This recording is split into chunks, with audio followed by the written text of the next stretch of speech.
الحمد لله وكفى وسلام على عباده الذين اصطفى خصوصا على سيد الرسل وخاتم الأنبياء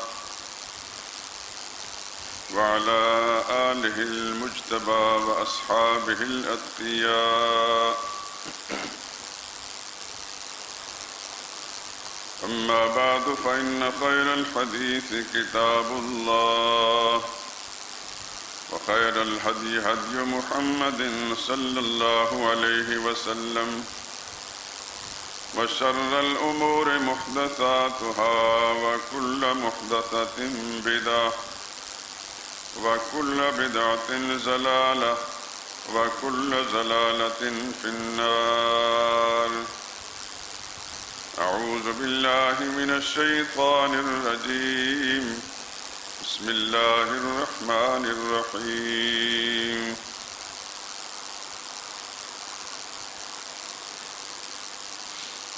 أمن خلق السماوات والأرض وأنزل لكم من السماء ماء فأنبتنا به حدائق ذات بهجة ما كان لكم أن تنبتوا شجرها أإله مع الله بل هم قوم يعدلون.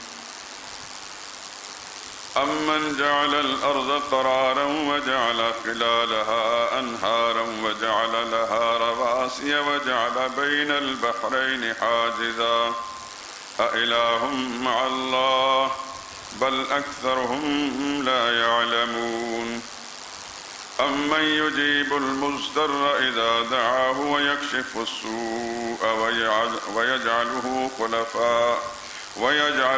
خلفاء الأرض أإله مع الله قليلا ما تذكرون. أمن يهديكم في ظلمات البر والبحر ومن يرسل الرياح بشرا بين يدي رحمته أإله مع الله تعالى الله عما يشركون. أمن يبدأ الخلق ثم يعيده ومن يرزقكم من السماء والأرض أإله مع الله قل هاتوا برهانكم إن كنتم صادقين.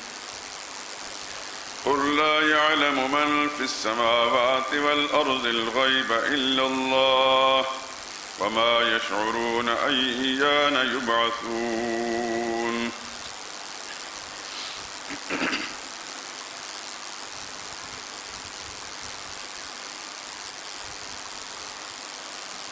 بھلا کس نے آسمان اور زمین کو پیدا کیا اور کس نے تمہارے لیے آسمان سے پانی برسایا؟ یہ ہم نے ہی کیا ہے، پھر ہم نے اس سے سرسبز باغ اگائے. تمہارے بس میں نہ تھا کہ تم ان کے درختوں کو اگاتے، تو کیا اللہ کے ساتھ کوئی اور بھی کارساز ہے؟ ہرگز نہیں، بلکہ یہ لوگ راستے سے الگ ہو رہے ہیں. بھلا کس نے زمین کو قرار گاہ بنایا اور اس کے درمیان دریا بہائے اور اس کے اوپر پہاڑ بنائے، اور کس نے دو دریاؤں کے بیچ اوٹ بنائی؟ یہ سب کچھ تو اللہ ہی نے بنایا ہے. تو کیا اللہ کے ساتھ کوئی اور بھی کارساز ہے؟ ہرگز نہیں، بلکہ ان میں اکثر دانش نہیں رکھتے. بھلا کون ہے جو بے قرار کی التجا کو قبول کرتا ہے جب وہ اس سے دعا کرتا ہے، اور کون اس کی تکلیف کو دور کرتا ہے، اور کون تم کو زمین میں سے اگلوں کا جانشین بناتا ہے؟ یہ سب کچھ تو اللہ کرتا ہے. تو کیا اللہ کے ساتھ کوئی اور بھی کارساز ہے؟ ہرگز نہیں، مگر تم بہت کم غور کرتے ہو.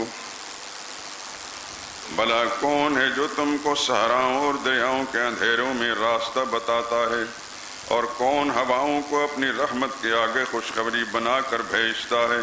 یہ سب کچھ تو اللہ کرتا ہے. تو کیا اللہ کے ساتھ کوئی اور بھی کارساز ہے؟ ہرگز نہیں. یہ لوگ جو شرک کرتے ہیں اللہ کی شان اس سے بلند ہے. بھلا کون ہے جس نے مخلوق کو پہلی بار پیدا کیا اور اس کو پھر بار بار پیدا کرتا رہتا ہے؟ اور کون تم کو آسمان و زمین سے رزق دیتا ہے؟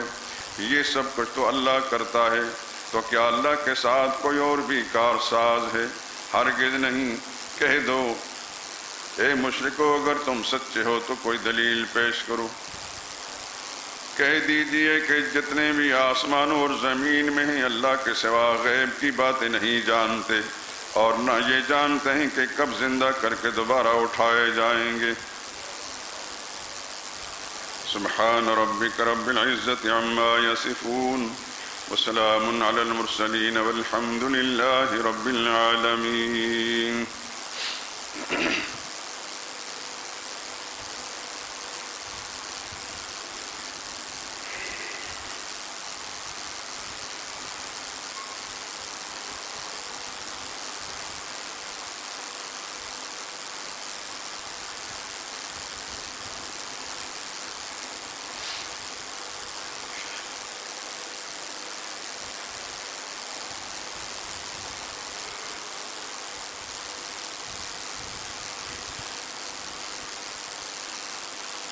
حاجت روا بھی تو ہے، مشکل کشا بھی تو ہے۔ حاجت روا بھی تو ہے، مشکل کشا بھی تو ہے۔ خلاق دو جہاں ہے، سب کا خدا بھی تو ہے۔ روز ازل بھی تیرا، شام ابد بھی تیری۔ ہر ابتدا بھی تو ہے، ہر انتہا بھی تو ہے۔ دکھ درد میں تجھی کو مولا پکارتے ہیں، ٹوٹے ہوئے دلوں کا ہاں آسرا بھی تو ہے۔ تیری تجلیوں سے روشن ہے ماہ و انجم، دنیا کی انجمن میں نور و ضیاء بھی تو ہے چارہ ساز بھی تو اور کار ساز بھی تو، آنکھوں کی روشنی ہے، دل کی دوا بھی تو ہے۔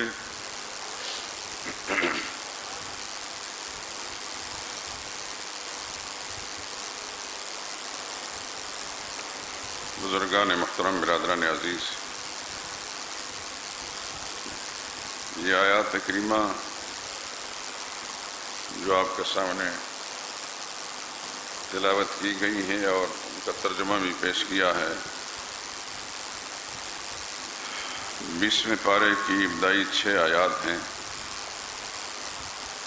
آیت نمبر 60 سے 65 تک۔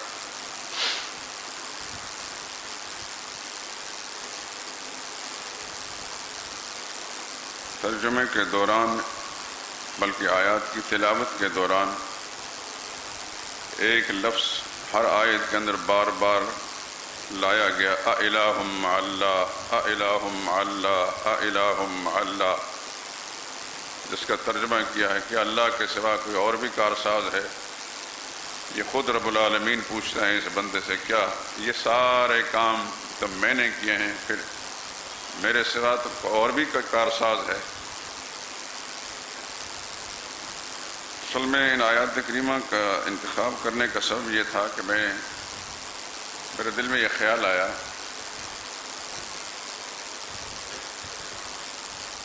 کہ کلمہ طیبہ کے اندر جو لفظ الہ ہے، لا الہ الا اللہ، اس کو تھوڑا ان آیات کریمہ کے حوالے سے میں کھول دوں، کیونکہ کلمہ پڑھنے والے تو بے شمار ہیں لیکن ماننے والے نہیں ہیں۔ کچھ تو جان بوجھ کر نہیں مانتے اور کچھ جہالت کے سبب سے نہیں مانتے، اور عوام الناس کی اکثریت جہالت کے سبب سے کلمہ پڑھتی ہے لیکن پڑھنے کے باوجود کلمے کے خلاف کام کرتے ہیں، اس لیے کلمے کا پتہ ہی نہیں ان کو۔ اگر ان کو لفظ الہ معلوم ہو جاتا، جب کہتے ہیں لا الہ الا اللہ، اللہ کے سوا کوئی اور الہ نہیں، اور اس کا معنی و مطلب معلوم ہوتا تو پھر کبھی بھی اس کے خلاف کام نہ کرتے۔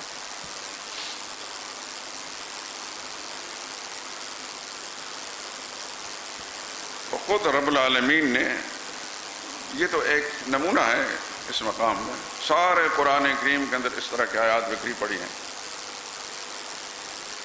مکملہ تو میں پھر قرآن کی سیر کراؤں گا آپ کو۔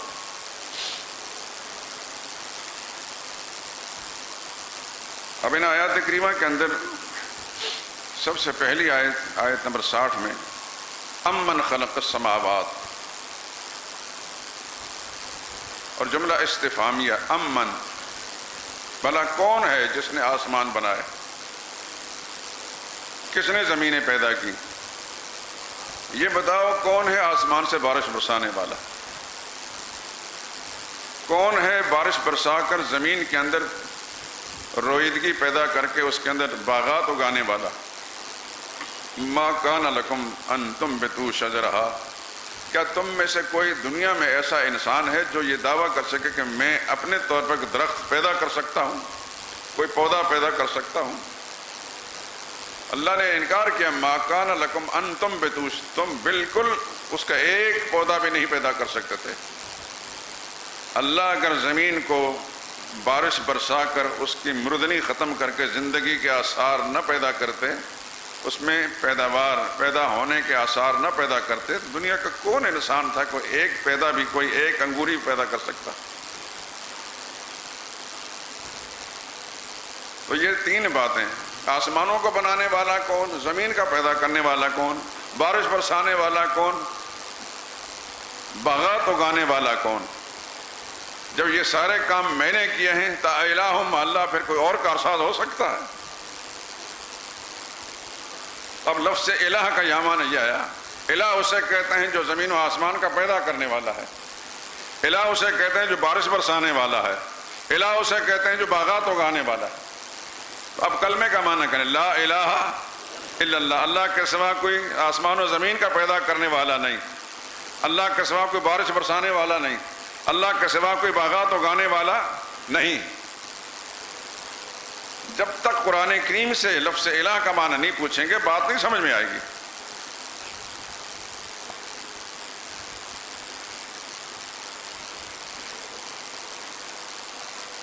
کیا عجیب انداز ہے، الہ مع اللہ، پھر اور کوئی الہ ہو سکتا ہے؟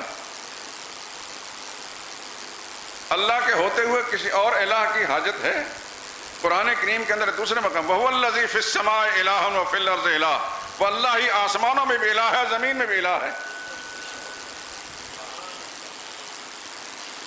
سورہ انبیاء میں ایک مقام میں بہت سارے انبیاء کا تذکرہ کرنے کے بعد یہ فرمایا وَمَن يَقُلْ مِنْهُمْ إِنِّي إِلَٰهٌ مِّن دُونِهِ، یہ بڑی بڑی شانوں والے پیغمبر، عظیم انبیاء اور ان کے پیروکار، وَمَن يَقُلْ مِنْهُمْ بالفرض، ان میں سے کوئی کہہ بیٹھے انی الہ من دونہ، میں بھی الہ ہوں اللہ کے سوا، فذلک نجزیہ جہنم، اس کو ہم جہنم میں جھونک دیں گے۔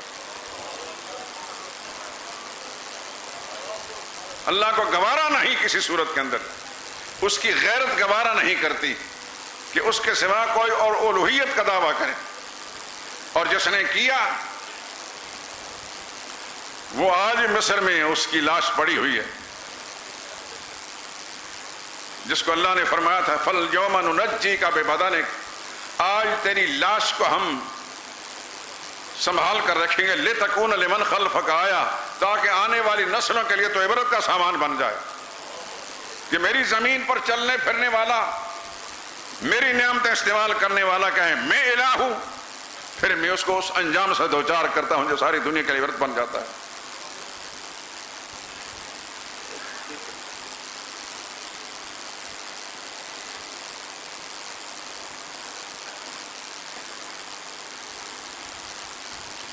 پھر فرما امن جعل الارض قرارا، یہ بتاؤ زمین کو گزرگاہ کس نے بنایا، قرارگاہ کس نے بنایا، جس پر تم سکون کے ساتھ کاروبار کرتے ہو، چلتے پھرتے ہو، سوتے ہو، آرام کرتے ہو۔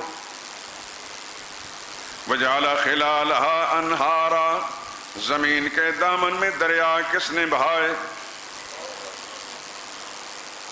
ان دریاؤں سے تم اپنے لاکھوں ضرورتیں پوری کرتے ہو، ان دریاؤں کے اندر تم جہاز بھی چلاتے ہو، کشتیاں بھی چلاتے ہو، نہریں بھی نکالتے ہو، زمینوں کو بھی سیراب کرتے ہو، ان دریاؤں کے پانی سے تم اپنے فصلیں بھی اگاتے ہو اور بھی ان گنت کام لیتے ہو۔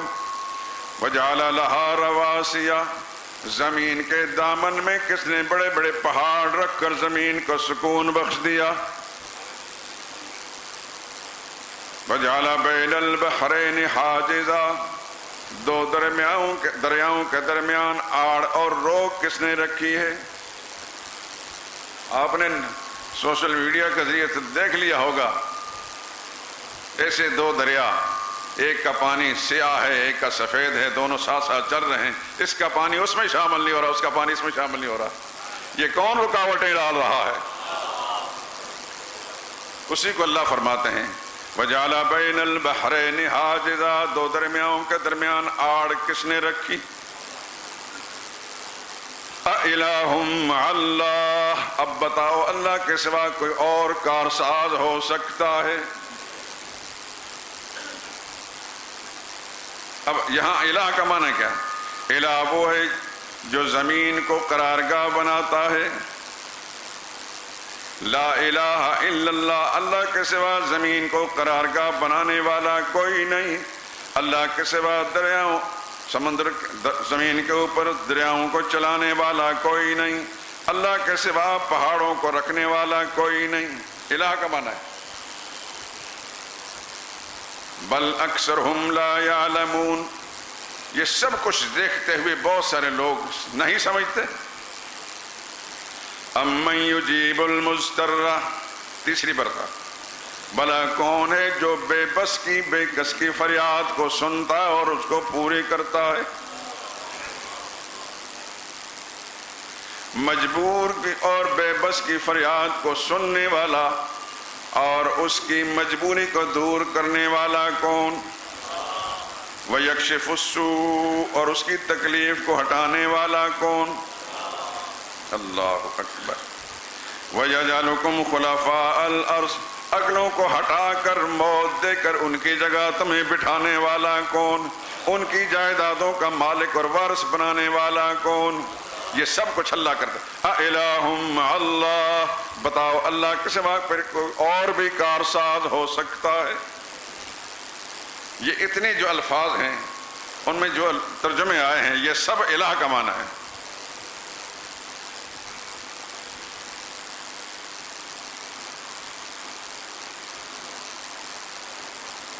الہ وہ ہے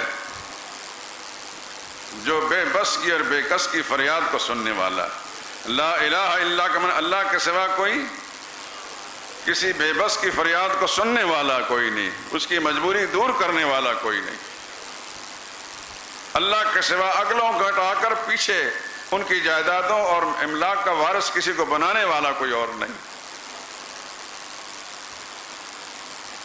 امن یہدیکم فی ظلمات البر،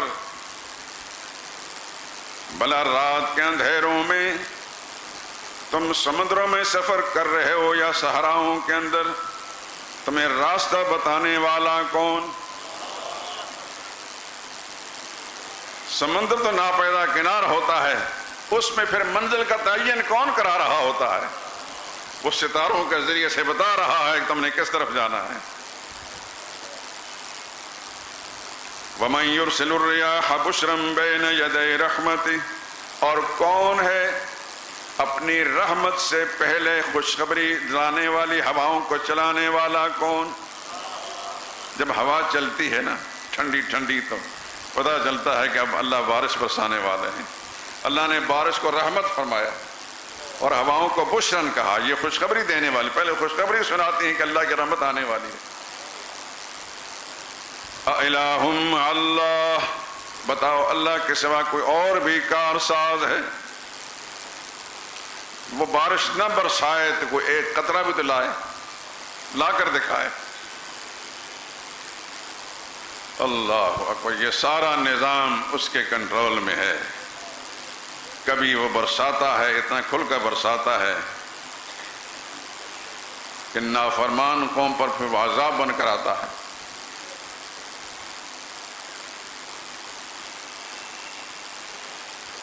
یہ ہوائیں، ان کو اللہ نے بشرن کہا، یہ خوشخبری دینے والی رحمتیں ہیں. لیکن اسی کو اللہ تعالیٰ جب تند و تیز بنا دیتا، آندھی بنا دیتا ہے تو قوم عاد کو تباہ و برباد کر دیتی ہیں. یہ سب کس کے اختیار ہے؟ صرف اللہ ہی کا اختیار ہے۔ قرآن کریم میں ہے تدمر کل شیء باذن ربھا، یہ آندیاں ہر چیز کو تباہ برباد کر رہی تھی اپنے رب کے حکم سے۔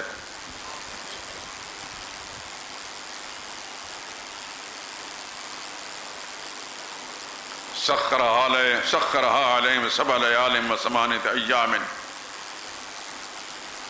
8 دن اور 7 راتیں مسلسل ان پر اللہ نے مسلط کی، اور زمین سے اٹھا اٹھا کر آسمان کی بلندیوں میں لے جا کر وہاں سے نیچے پٹکا، فکانوا کحشیم المحتضر، اس طرح بنے جس طرح کھایا ہوا بھوسا ہوتا ہے۔ اپنی جسمانی ساخت اور ڈیل ڈول کے اعتبار سے دنیا کی سب سے مضبوط، طاقتور اور قداور قوم تھی دنیا میں قوم عاد، اور ان کا یہ دعویٰ تھا قرآن کریم سے کہ من اشد منا قوہ، ہم سے زیادہ طاقت والا دنیا میں کون ہے؟ ان طاقت والوں کو پر خدا بند اس نے بھوسا بنا کر رکھ دیا۔ سارے اختیارات کس کے ہیں؟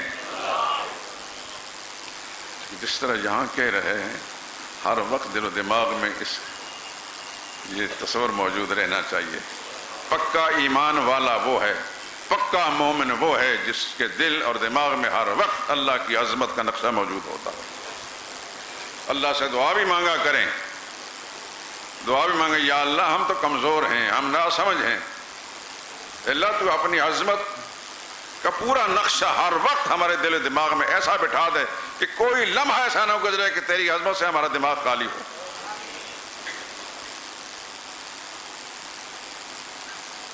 یہ جتنے بڑے بڑے لوگ دنیا میں گزرے ہیں جن کو ہم اولیاء اللہ کے نام سے جانتے ہیں، یہ ویسے ہی بن گئے، ماں کے پیٹ سے ہی ولی اللہ بن کر آئے تھے۔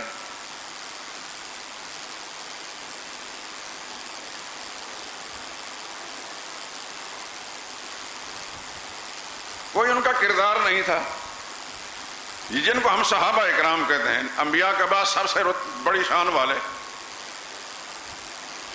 کیا یہ بات درست نہیں کہ سب کے سب خاندانی کافر تھے؟ چند نوعمر صحابہ، چھوٹی عمر والے جو مدینہ طیبہ کے اندر پیدا ہوئے، وہ چند ایک ہیں جو بڑے رتبے والے، بڑی شانوں والے صحابہ ہیں۔ صدیق اکبر، فاروق اعظم، عثمان ذی النورین، سیدنا علی مرتضیٰ اور باقی عشرہ مبشرہ، اصحاب بدر، بیت رضوان والے، یہ سارے کے سارے وہی جو خاندانی کافر تھے، کفر سے نکل کر آئے تھے۔ کیوں آج 1500 سال کے بعد میں اور آپ ان کا نام عظمت کے ساتھ اور محبت کے ساتھ لے رہے ہیں؟ ہم میں سے کس کا رشتہ ہے کسی کے ساتھ؟ کس کا سلسلہ نسب اس کے ساتھ ملتا ہے؟ ہم میں سے کس نے یہ تحقیق کی ہے کہ ہم خاندانی طور پر صدیق اکبر کی اولاد میں سے ہیں یا فاروق اعظم کی اولاد میں سے؟ تو پھر کیوں ان کے ساتھ محبت ہے؟ رشتہ بھی ہمارا ان کے ساتھ کوئی نہیں۔ انہوں نے کوئی ایسی جائیداد بھی ہمیں نہیں دی ورثے کے اندر کہ ہم اس جائیداد کے مالک بننے کے بعد ان کے ساتھ محبت رکھتے ہوں، تو کیا وجہ ہے پھر ان کے ساتھ محبت کی؟ تھے تو وہ خاندانی کافر، ان میں سے بہت سارے ایسے ہیں کہ نبی کے دامن کے ساتھ وابستہ ہوئے، اس وقت لا الہ الا اللہ محمد رسول اللہ پڑھ کر دار اسلام میں داخل ہوئے۔ پھر اتنے اونچے کیوں چلے گئے؟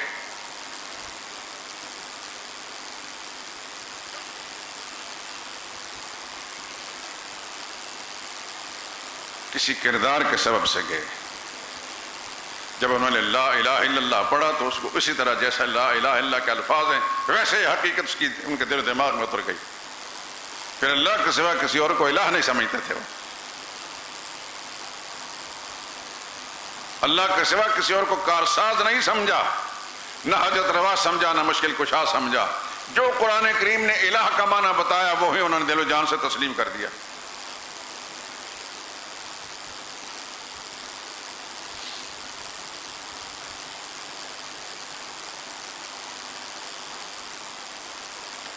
دعا مانگا کریں گے، یا اللہ تو اپنی عظمت ہمیں سمجھا بھی دے اور ہمارے دل میں اتار بھی دے۔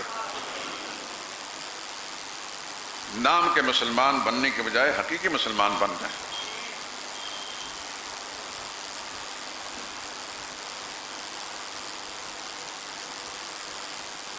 سورہ یوسف کے ایک مقام میں اللہ نے فرمایا ہے وَمَا يُؤْمِنُ أَكْثَرُهُمْ بِاللَّهِ إِلَّا وَهُمْ مُشْرِكُونَ، بہت سے لوگ اپنے آپ کو مومن بھی کہتے ہیں لیکن ساتھ ساتھ وہ شرک بھی کرتے ہیں۔ یہ اطلاع اللہ نے دی ہے، میں نہیں کہتا۔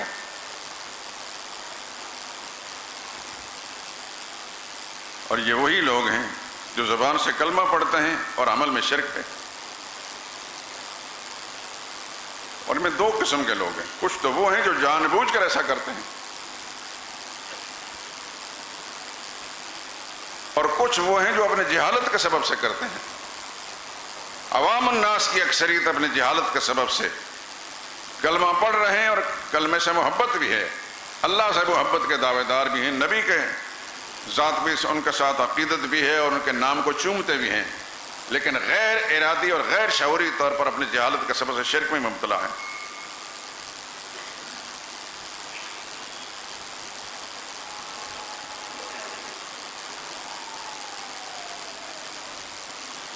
ایسے ہی لوگوں کے بارے میں اللہ نے فرمایا وَمَا يُؤْمِنُ أَكْثَرُهُمْ بِاللَّهِ، ان میں سے اکثر لوگ اللہ پر ایمان بھی رکھتے ہیں، ایمان لانے کے دعوے دار بھی ہیں، إِلَّا وَهُمْ مُشْرِكُونَ، لیکن ساتھ ساتھ وہ شرک بھی کرتے ہیں۔ یہ وہی لوگ ہیں جنہیں کلمے کا پتہ ہی نہیں۔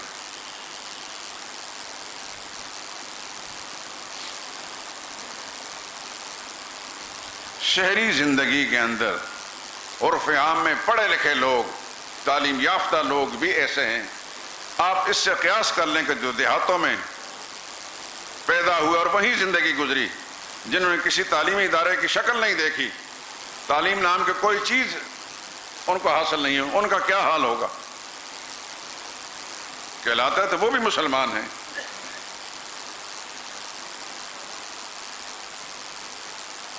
قرآن کریم کو ہم چوم چوم کر، آنکھوں سے لگا کر، خوبصورت غلاف پہنا کر الماریوں کو میں رکھ دیتے ہیں، لیکن کتنے ہیں وہ لوگ جنہیں قرآن کریم کا پتہ بھی ہے؟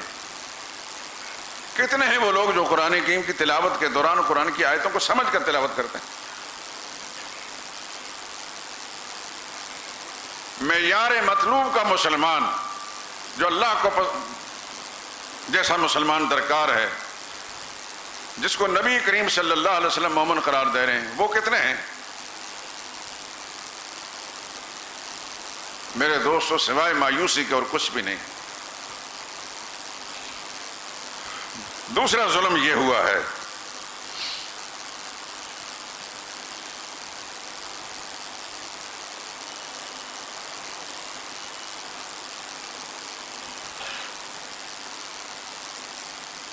نہ ہمارے ماں باپ کو پتا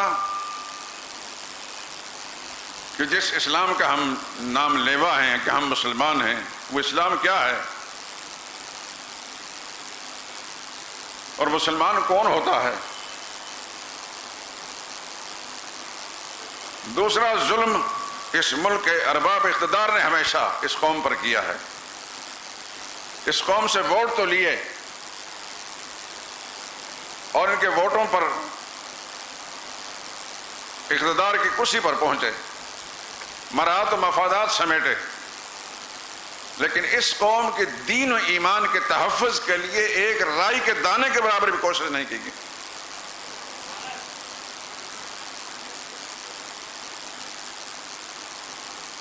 سرکاری تعلیمی اداروں کے اندر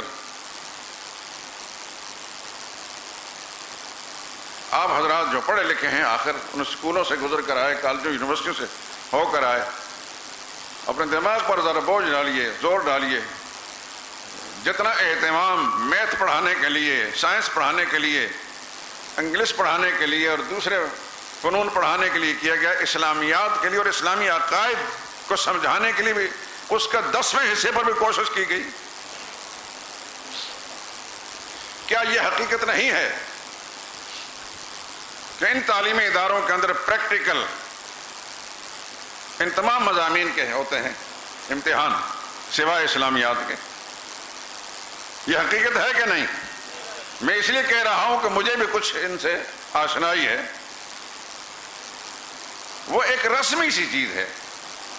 جتنے تعلیمی اداروں کے اندر ہیڈ ماسٹر ہیں ان کے ذہن کے آخری کونے کے اندر بھی اس بات کی اہمیت موجود نہیں ہے کہ اسلامیات بھی کوئی چیز ہے، یا وہ جو کلاس ٹیچر ہیں ان کے ذہن میں ایسا کوئی تصور ہو۔ نہیں، محکمہ تعلیم نے ایسا کوئی انتظام کیا ہے، جو نصاب تعلیم مرتب کیا ہے وہ آپ کے سامنے ہے۔